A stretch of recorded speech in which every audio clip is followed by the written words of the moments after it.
Hello students, this is Kavita Khemani and welcome to Deepika's Education Hub.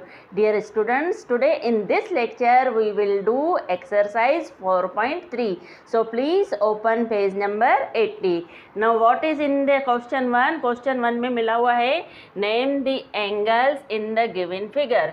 अभी ये एक figure मिला हुआ है ABCD. इसमें से हमको एंगल्स देखने हैं कि कौन से बनते हैं।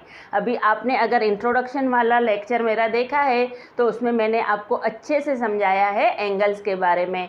एंगल्स क्या होते हैं, वो एक कॉमन पॉइंट से शुरू होता है। एंगल में दो रेस होती है जो एक ही कॉमन पॉइंट से शुरू होती है। उन रेस को हम साइड्स बोलते हैं और जो कॉमन पॉइंट है उसको हम वर्टेक्स बोलते हैं। देखिए, जैसे कि ये एक कॉमन पॉइंट मैं बनाती हूँ। यहाँ से एक रे मैंने बनाई, यहाँ से ये दूसरी रे मैंने बनाई। यहाँ पे मैंने इसको नाम दे दिया PQR, ठीक है।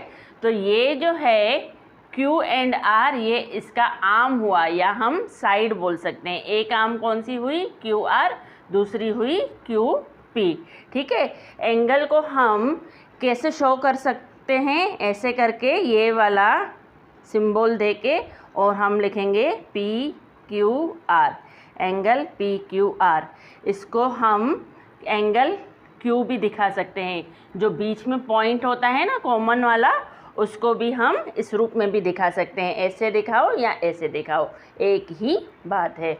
ओके, तो आपको समझ में आ गया। ये वर्टेक्स कहलाता है जो कॉमन पॉइंट है, और ये दोनों आर्म या इसको साइड्स बोलते हैं, ठीक है। अगर इसके अंदर कहीं पे भी पॉइंट है तो इसको इंटीरियर पॉइंट बोलते हैं, और एंगल के बाहर कहीं पे भी पॉइंट है तो उसको एक्सटीरियर पॉइंट बोलते हैं, ठीक है। तो चलिए अभी शुरू करते हैं इस क्वेश्चन में जो मिला हुआ है। Solution, the angles are. अभी हम इसमें बताते हैं कौन से एंगल है। पहले मैं लेती हूँ ए से, एंगल ए, या तो फिर इसको हम कैसे बोल सकते हैं, मैंने आपको बताया कि जो एंगल होता है, ये जो मैंने एंगल ए लिखा है ये बीच में होना चाहिए। तो इसको बीच में करने के लिए मैं क्या बोलूँगी, DAB। ये इसकी एक आर्म हुई, ये इसकी दूसरी आर्म हुई, ठीक है ना। फिर मैं लेती हूँ एंगल B।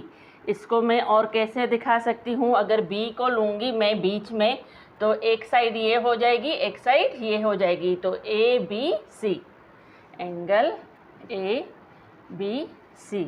अभी मैं एंगल C लेती हूँ। इसको मैं कैसे दिखा सकती हूँ, अगर C को बीच में ले रही हूँ तो एक साइड ये हो गई, एक साइड ये हो गई, तो BCD, एंगल BCD, ठीक है ना। जो वर्टेक्स है वो हमेशा बीच में ही आता है। फिर एंगल D लेती हूँ अगर, तो इसको मैं ऐसे भी दिखा सकती हूँ। D को बीच में लूँगी तो एक आर्म ये, इसका एक साइड ये है, दूसरा साइड ये है, तो CDA, CDA। इसको हम ADC भी कर सकते हैं, ठीक है ना। और एंगल ADC किसी भी तरह लिखो। मैंने आपको एग्जाम्पल में समझाया एंगल PQR, ठीक है ना। अगर इसको मैं एंगल RQP लिखूंगी तो वो भी सेम ही बात है। ओके, क्वेश्चन 2 है, in the given figure name the points. अभी यहाँ पे ABC में हमें कुछ पॉइंट्स मिली हुई है, कुछ बातें मिली हुई है, जिसके अकॉर्डिंग हमें इस फिगर में से सर्च करना है जो ये बातें बोल रहा है, ठीक है। तो अभी ए में हमसे ये पूछ रहा है, in the interior of angle DOE। अभी एंगल DOE ये बनेगा, यहाँ से DOE। तो इसमें हमसे पूछ रहा है इंटीरियर पॉइंट हमको बतानी है।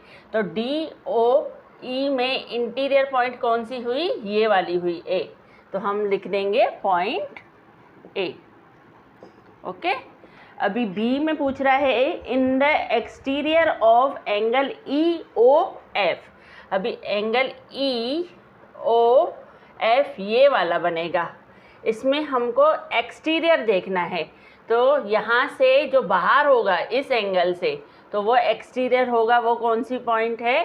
Point C and point A and point D, ये तीनों एक्सटीरियर है। तो हम लिख देंगे पॉइंट्स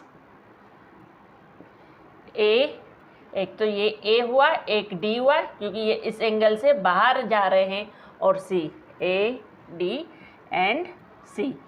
अभी सी में पूछ रहा है on angle E O F, E O F पर, यानी उसके आर्म्स पे, उनकी साइड्स पे कौन से पॉइंट्स हैं वो हमें बताने हैं।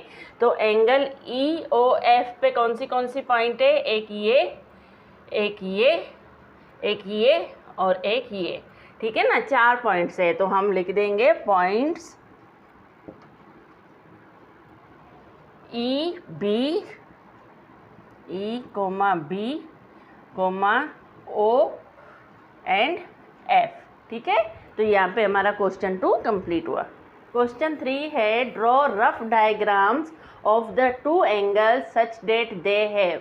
अभी हमें यहाँ पे क्या बोल रहा है कि 2 एंगल्स का रफ डायग्राम बनाइए और यहाँ पे जो पॉइंट्स मिली हुई है वो उसमें बतानी है। तो हम पहले में क्या मिला हुआ है? ए में 1 point in common. 2 rough angles बनाने हैं जिसमें एक पॉइंट कॉमन दिखानी है। तो हमने सपोज ये ऐसे करके ये एक एंगल बना लिया। फिर यहाँ से ये, इसको मैं नाम दे रही हूँ A B and C suppose.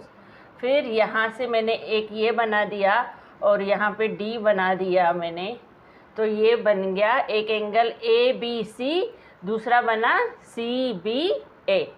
तो इन 2 एंगल्स में कौन सी कॉमन पॉइंट है? ये बी वाली पॉइंट कॉमन है।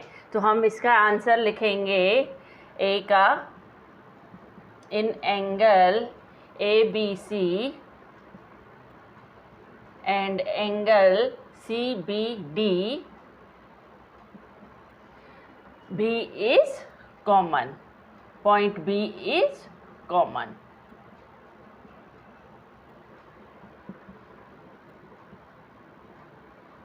ओके, अभी बी में बोल रहा है 2 पॉइंट्स इन कॉमन, 2 पॉइंट्स बतानी है कॉमन में। हमें पहले रफ डायग्राम बनाना है 2 एंगल्स का। सपोज मैंने ये ऐसे एक बनाया, फिर यहाँ से ये लेके और एक दूसरा बना रही हूँ, इसको मैं नाम दे रही हूँ पी क्यू आर एस।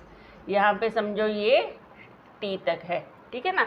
अभी एक एंगल बना ये पी क्यू आर, ठीक है, और दूसरा बना क्यू आर एंड एस। तो यहाँ पे हमें 2 पॉइंट्स कॉमन बतानी है। तो ये एंगल एक, ये एंगल दूसरा, तो कौन सी 2 कॉमन पॉइंट हो गई? ये 2, क्यू एंड आर। तो इसका बी का आंसर लिखेंगे in angle P Q R and angle QRS,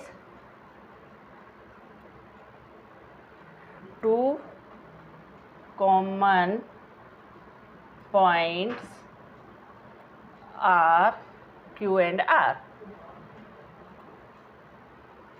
okay, अभी सी में बोल रहा है 3 पॉइंट्स इन कॉमन। अभी हमें 2 एंगल्स बनाने हैं जिसमें 3 कॉमन पॉइंट्स होनी चाहिए।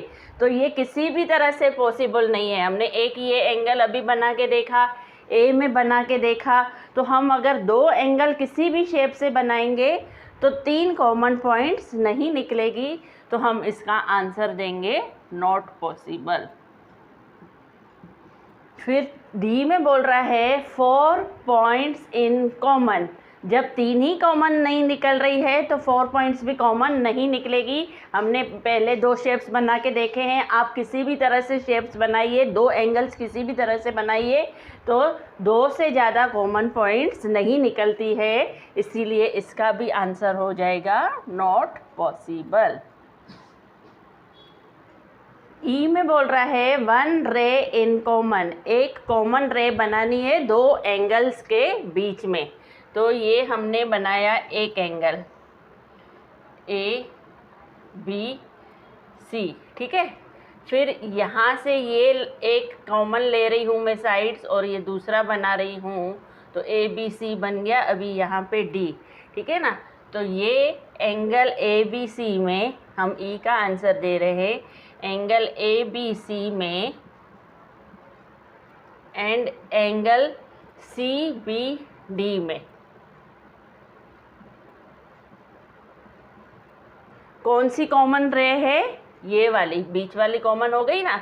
ये एक एंगल यहाँ से जा रहा है तो दूसरा एंगल यहाँ से शुरू हो रहा है, ठीक है ना। एक एंगल यहाँ से गया, दूसरा यहाँ से गया, तो ये जो पॉइंट है बी और सी ये दोनों में कॉमन आ रही है। तो हम लिख देंगे in angle A B C and angle C B D, B C is common ray. Okay students, hope आज का लेक्चर आपको अच्छे से समझ में आ गया होगा। फिर भी अगर आपको कोई डिफ़िकल्टी हो तो आप मुझसे कमेंट बॉक्स में पूछ सकते हैं। And dear students, if you like my way of teaching then please like, share and subscribe my channel. Thank you.